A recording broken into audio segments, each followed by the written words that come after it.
Pria ini tidak pergi toilet selama 10 hari. Dia guna kertas untuk membungkus toilet, kemudian menikmati rasa yang sudah ditunggu lama. Tiba-tiba dia melihat ubin lantai basah di bawah kakinya. Firasat seorang polisi bahwa pasti ada sesuatu yang di bawah. Dia berdiri, dengan terampil mengeluarkan pisau kecil, dan mulai mengambil ubin lantai yang dikelilingi air. Ketika ubin lantai diangkat, sebuah terowongan muncul. Dia sangat senang, bonus akhir tahun mungkin akan berlipat ganda. Dia hancurkan cermin, lalu ambil cermin yang pecah sebagai senjata, buru-buru turun ke jalan rahasia. Baru masuk terowongan, dia mendengar teriakan dan kutukan. Dia panik dan bersembunyi di sebelah. Melalui potongan cermin dia melihat seorang pria besar mengancam beberapa gadis. Suara itu semakin hari semakin dekat, dia tidak bisa bersembunyi. Dia memutuskan untuk menyerang, mencengkeram leher pria itu, membenturkan kepalanya ke dinding. Selanjutnya dengan pukulan yang kuat, menjatuhkan orang lain. Tapi suara itu menarik banyak musuh datang, dan segera dia dikepung. Kemudian pukulan dan tendangan. Dia pikir tidak bisa menang, dengan cepat mengeluarkan kaleng semprotan merica, menyemprotkan tanpa henti, akhirnya antar gadis itu melarikan diri. Dia adalah seorang polisi veteran yang telah bekerja selama 32 tahun di perbatasan AS Meksiko. Baru saja, dia sendiri yang berhasil memecahkan jaringan narkoba dan perdagangan manusia di kota. Meskipun sangat bagus, tetapi atasannya tetap menyalahkan, karena tidak menunggu bantuan dan bertindak sendiri. Dia juga marah, langsung menjawab, mau memecat saya. Kemudian dia berkata bahwa dia perlu memasuki terowongan lagi untuk memeriksa, mau tahun terowongan itu sampai mana. Tetapi atasannya dengan tegas menolak permintaan, suruh dia kembali untuk beristirahat. Dia tidak mau tetapi juga tidak berani untuk tidak mematuhi perintah atasannya. Aktor utama adalah seorang polisi perbatasan yang akan pensiun. Setelah menyelesaikan kasus besar sendirian, dia kembali ke kantor polisi dan melihat kue yang disiapkan oleh rekan untuk sebelum pensiun. 1 detik saja, dia membuang kue itu ke tempat sampah. Memasuki kantor, rekan-rekan dengan senang hati bersulang untuk dia, mereka menyaksikan dia.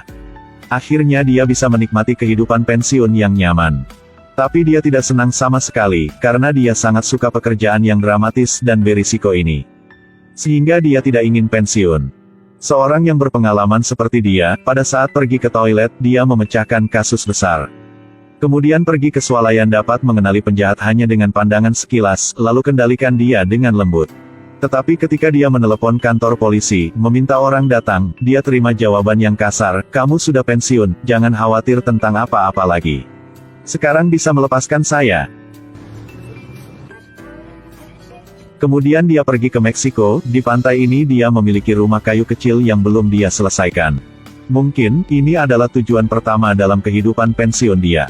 Setelah bekerja keras sepanjang hari, dia pergi ke warung kecil untuk makan.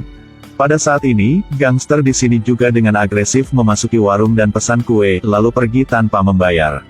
Aktor utama sangat kesal dengan orang yang suka ambil uang orang lain, paksa dia untuk membayar. Dia melihat pria ini bukan orang muda jadi dia memerintahkan junior bayar saja. Sebelum pergi, dia menyeret karyawan wanita yang cantik. Pada malam itu, saat dia sedang naik mobil sambil mendengar musik, tiba-tiba muncul seorang di kursi belakang mobil. Selamat saya. Ada apa? Dia adalah wanita cantik yang dibawa pergi oleh gangster.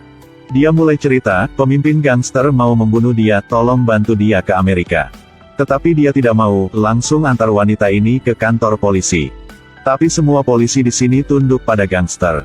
Kemudian polisi antar dia ke tempat gangster. Aktor utama diam saja, di sini juga bukan tanah dia, sekarang dia hanya ingin menikmati kehidupan pensiun yang nyaman. Tetapi pada saat pulang, mobil dia ditembak oleh gerombolan gangster. Mereka tembakan dan merusak bannya, lalu dia ditangkap dan dibawa ke depan pemimpin. Dia buka mata, itu ada orang tadi pagi. Sebenarnya, gadis itu yang berbohong.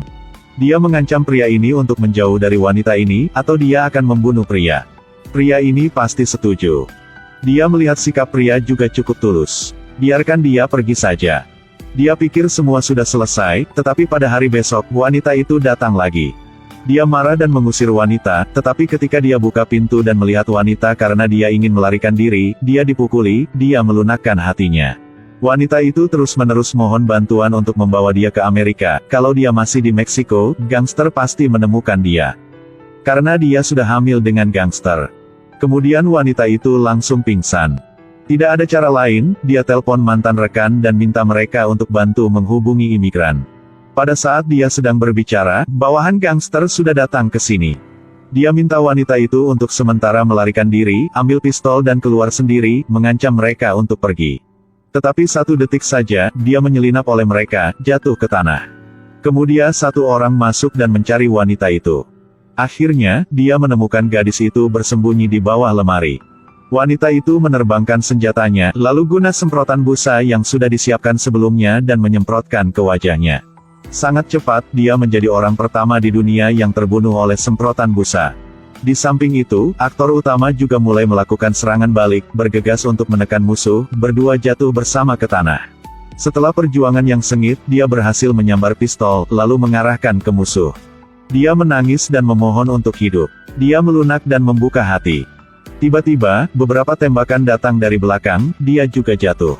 Mungkin wanita ini sangat benci mereka. Tetapi ketika dia ambil HP untuk memeriksa, dia menemukan ada sesuatu yang buruk. Tadi dia telah kirim pesan kepada gangster untuk mengetahui segala, tempat ini tidak bisa tinggal lama, dia dengan cepat mengemasi barang, dan antar wanita itu untuk melarikan diri.